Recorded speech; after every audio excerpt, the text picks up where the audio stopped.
Assalamualaikum warahmatullahi wabarakatuh.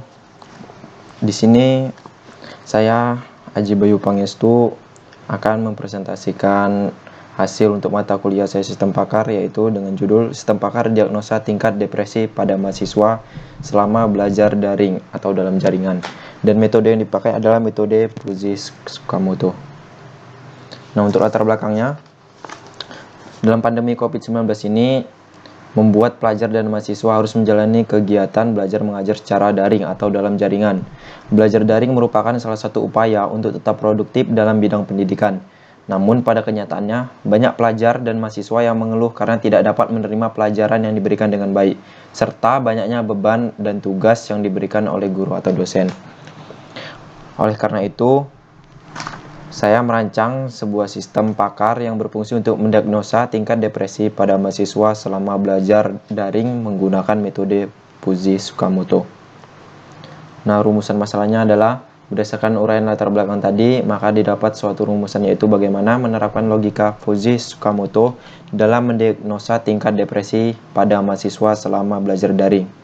Batasan masalahnya, objek pada penelitian ini hanya mahasiswa semester 7 di jurusan Teknik Informatika.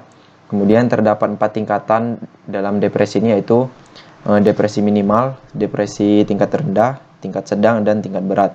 Kemudian untuk sebagai alat ukurnya, maka dipakai sebuah instrumen pengukuran tingkat depresi yaitu Beck Depression Inventory atau BDI. Penjelasan metode. Metode Tsukamoto itu adalah perluasan dari penalaran monoton. Pada metode Tsukamoto ini, setiap konsekuen pada aturan berbentuk if-then harus direpresentasikan dengan suatu himpunan Fuzii dengan fungsi keanggotaan yang monoton. Kemudian, Beck Depression Inventory adalah instrumen pengukuran tingkat depresi yang terdiri dari 21 pertanyaan tentang bagaimana perasaan klien pada minggu terakhir terkait tanda dan gejala depresi.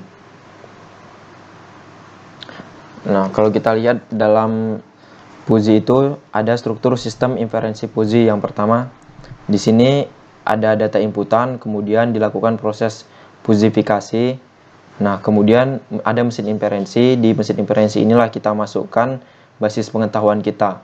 Basis pengetahuan itu yang kita dapat dari BDI tadi. Sekarang kan BDI udah ada 2, BDI 2. Nanti kemudian kita ubah menjadi basis pengetahuan dan kita masukkan ke dalam mesin inferensi.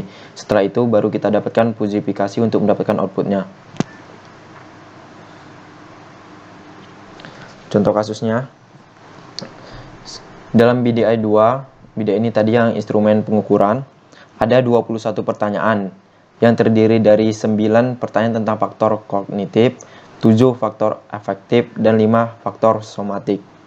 Apa itu kognitif? Kognitif itu dia gejala-gejala depresi yang ditandai dengan perasaan pesimis, merasa gagal pada masa lalu, kehilangan gairah, perasaan bersalah, perasaan dihukum, kemudian tidak suka dengan diri sendiri, sulit mengambil keputusan, dan ingin bunuh diri. Kemudian kalau faktor afektif ini, dia gejala yang timbul itu seperti sedih, menangis, gelisah, kehilangan minat, merasa tidak layak, dan mudah marah. Kemudian kalau faktor somatik ini, dia kehilangan tenaga, gejalanya seperti itu, kehilangan tenaga atau kehilangan semangat, perubahan pola tidur, perubahan selera makan, perubahan atau kehilangan gairah seksual, sulit berkonsentrasi, dan mudah capek atau kelelahan. Kita ambil contoh kasus, misalnya ada seorang mahasiswa bernama Levi Ackerman. Dia mendapatkan skor di BDI sebesar 14, yang dia terdiri dari 5 adalah faktor kognitif, kemudian 4 faktor afektif, kemudian 5 faktor somatik. Proses yang pertama tadi sesuai struktur sistem inferensi adalah fuzifikasi. Maka di sini kita fuzifikasi dulu. Kan ada 3 faktor tadi, faktor kognitif, afektif, dan somatik. Di kognitif ini kan dia ada 9, maka kita buat jaraknya 9, kemudian di sampingnya ada 18, 9 tambah 9, 18, 18 tambah 9, 27, maka seperti inilah bentuk kurvanya. Ini namanya kurva segitiga. Kemudian kita buat fungsi keanggotaannya, karena tadi si Levi ini mendapat faktor kognitif 5, nah, maka kita buat FK minimal, faktor kognitif minimal, dari ini minimal. Ini rumusnya sesuai dengan kurva segitiga. maka kita dapat FK minimal 5 adalah 0,444. Ini dia. Kemudian FK rendah, dengan ini rumusnya. FK rendah dari 5 adalah 5 kurang 0 bagi 9. Dapatnya 0,556. Maka itu kita masukkan juga untuk kita masukkan ke mesin inferensi nanti. Kemudian FK sedang, kita lihat sini FK sedang. Maka kita dapat rumus 5 kurang 9 bagi 9. 5 kurang 9 kan dia jadinya minus. Kalau minus dibagi 9 dia hasilnya minus 0, jadi kita langsung bulatkan aja menjadi 0. Dan yang FK berat atau faktor kognitif berat juga 0, jadi kita tidak masukkan. Yang kita masukkan adalah FK minimal dan FK rendah. Kemudian kita hitung juga faktor efektifnya. Nah, faktor efektif kan dia tadi ada 7 di dalam BDI, maka kita susunlah di sini 7, kemudian 14, kemudian 21. Levelnya juga ada 4, minimal, rendah, sedang, dan berat. Kemudian si Levi ini tadi dia mendapat skor faktor efektifnya 4. Maka kita hitung sini FA minimal 4. Ini kita dapat rumusnya 7 kurang 4 bagi 7. 7 kurang 4 bagi 7 dapatnya 0,428. Maka ini kita masukkan untuk kita masukkan ke mesin inferensi nanti. Kemudian yang FA rendah yang ini 4 kurang 0 bagi 7, maka dapatnya 0,571. Maka kita masukkan juga. Kemudian FA sedang yang ini 4 kurang 7 bagi 7, dia dapatnya minus 0 kan, maka kita bulatkan aja jadi 0, maka tidak kita masukkan. Begitu juga dengan FA berat, dia dapat 0, maka tidak kita masukkan. Yang kita masukkan cuman ini FA minimal dan FA rendah. FA ini adalah faktor efektif. Kemudian faktor yang ketiga itu adalah faktor somatik, dimana si Levini tadi dia mendapatkan faktor somatik 5, dan dalam BDI ada 5 juga tentang faktor somatik, maka rentangnya sini kita buat 5, 10, 15. Nah, untuk FS minimal atau faktor somatik minimal 5, kita dapatkan 5 kurang 5 bagi 5. 5 kurang 5, 0, 0 bagi 5, 0. Maka FS minimal ini tidak kita masukkan. Kita masuk ke yang rendah. FS rendah 5. 5 kurang 0 bagi 5. 5 kurang 0 bagi 5 sama dengan 1. Ada hasilnya, maka yang FS rendah kita masukkan. Kemudian untuk FS sedang dan FS berat itu tidak masuk karena dia mendapatkan nilai 0. Nah, setelah kita sudah tahu tadi representasi tentang 3 faktor itu, sekarang kita representasikan tingkat depresinya. Kita mau tadi seperti di awal, tingkat depresi kita ada 4, yaitu minimal, rendah, kemudian sedang, dan berat. Kemudian kita kasih rentangnya, sini ada 13, 14, 19, 20, 28, 29, dan 63. Kemudian kita buat untuk rumusnya nanti supaya dapat digunakan nanti di mesin inferensi. Untuk TD minimal atau tingkat depresi minimal, kita misalkan Z, kita belum tahu nilainya berapa gitu kan. Inilah dia rumusnya sesuai rumus yang ada pada kurva segitiga. Nah, kemudian setelah kita selesai proses fusifikasi, kita masuk sekarang ke mesin inferensi. Basis pengetahuan yang sesuai dengan BDI tadi telah dibuat dan terdapat 64 aturan. 64 aturan yang ini. Nah, ini ada yang udah berdasarkan BDI udah kita buatkan ke dalam basis pengetahuan. Jadi di sini ada misalnya aturan 1. If FK minimal, NFA minimal, NFS minimal, dan TD minimal. TD ini adalah tingkat depresi. FK faktor kognitif minimal dan faktor afektif minimal dan faktor somatik minimal, maka tingkat depresinya adalah minimal. Nah, seperti itu kita buat basis pengetahuannya sampai kita dapatkan di sini dia ada jumlahnya sudah didapatkan, yaitu 64 basis pengetahuan. Nah, kita balik.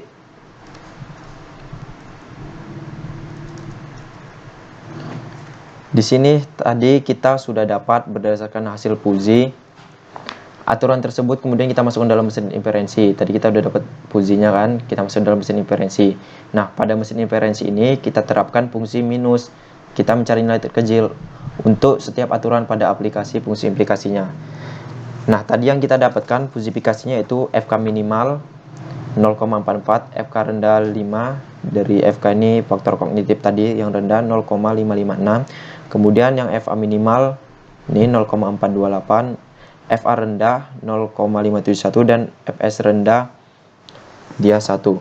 Dari kasus di atas kita sesuaikan dengan mesin inferensi atau kita masuk ke mesin inferensi sehingga didapat yaitu aturan nomor 2, nomor 6, nomor 18 dan nomor 22. Misalnya kita hitung dari yang aturan nomor 2 nih.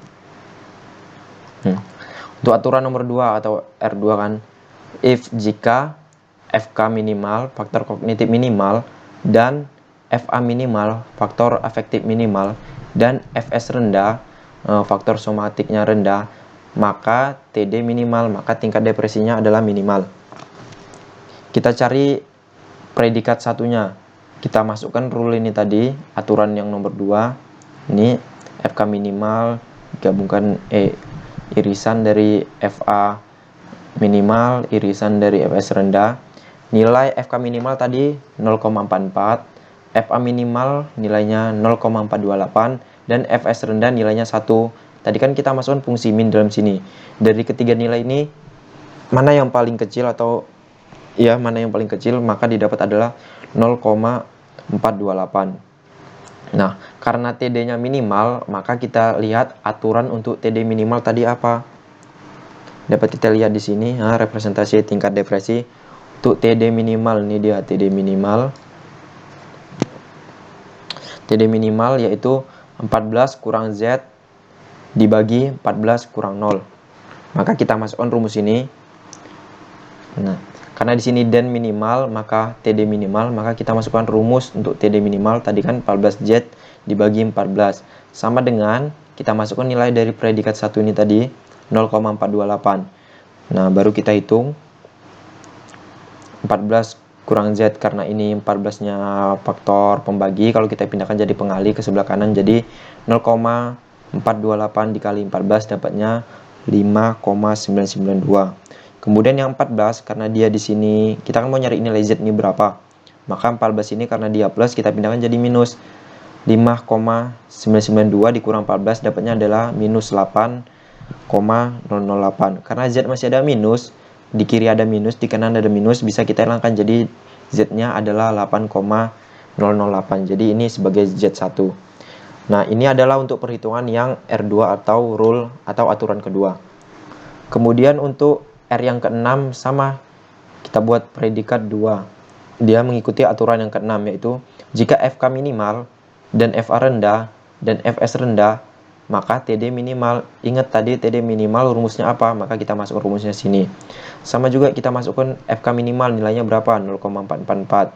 FA rendah nilainya berapa? 0,571. Dan FS rendah nilainya berapa? 1. Tadi kan kita masukkan fungsi min.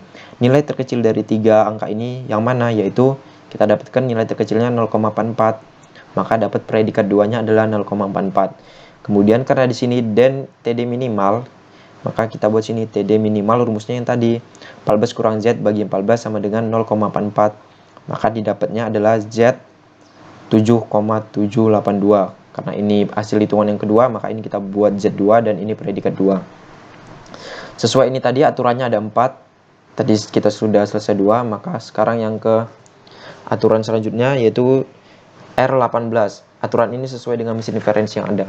Kita masukkan aja kayak tadi, kemudian kita cari juga angka terendahnya. Dari FK rendah nilainya 0,556, FA minimal 0,428, FS rendah dia 1.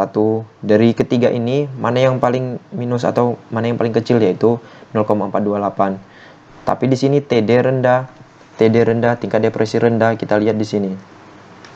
Yang TD rendah ini dia 20 kurang Z per 20 kurang 20 tambah 13 bagi 2. Itu rumusnya. Maka kita masukkan di sini rumusnya. 20 kurang Z per 20 kurang 20 tambah 13 bagi 2 sama dengan 0,428. 0,428 ini kita dapat dari predikat 3 ini tadi. Sehingga kita dapat hasilnya itu 18,502 sebagai Z3. Begitu juga dengan rule atau aturan kedua-dua, kita jadikan predikat 4 dan hasilnya kita jadikan Z4 dengan TD rendah.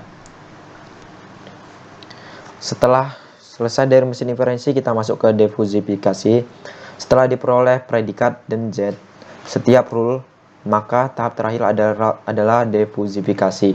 Nilai tegas dari crisp Z dapat dicari menggunakan rata-rata berbobot, yaitu predikat 1 dikali Z1 ditambah predikat 2 ditambah dikali Z2 dan seterusnya, dibagi predikat 1 tambah predikat 2 tambah predikat 3 dan seterusnya. Nah, tadi kita udah dapat dari mesin inferensi, yaitu predikat 1 kita 0,428, Z1 kita 8,008, dan ini semua kita punya 4. Totalnya ada 8. Kemudian kita hitung. Ini dikali ini baru ditambah predikat 2 dikali Z2 ditambah predikat 3 kali Z3 ditambah predikat 4 kali Z4 dibagi predikat 1 tambah predikat 2 tambah predikat 3 tambah predikat 4, karena kita punya 4 tadi kan, mengikuti 4 rule yang udah kita tetapkan atau yang kita dapat dari mesin inferensi. Sehingga kita dapat, setelah kita hitung, hasilnya adalah Z sama dengan 25,089 dibagi 1,856. Hasilnya adalah Z sama dengan 13,518. Hasil yang diperoleh adalah 13,518 pada tahap difusifikasi, di mana angka tersebut berada pada internal tingkat depresi rendah. Dengan demikian, hasil diagnosis dari kasus Levi Ackermann adalah tingkat depresi rendah. Nah, gimana kita tahu kalau 13 ini dia adalah depresi rendah? Tadi sudah kita buat di sini representasi tingkat depresinya, dia ada di level 13. Nah, 13 koma kan, berarti dia 13 sudah masuk dalam level rendah. Baiklah, mungkin sekian presentasi dari saya, dan saya akhiri dengan wassalamualaikum warahmatullahi wabarakatuh. Semoga dapat membantu.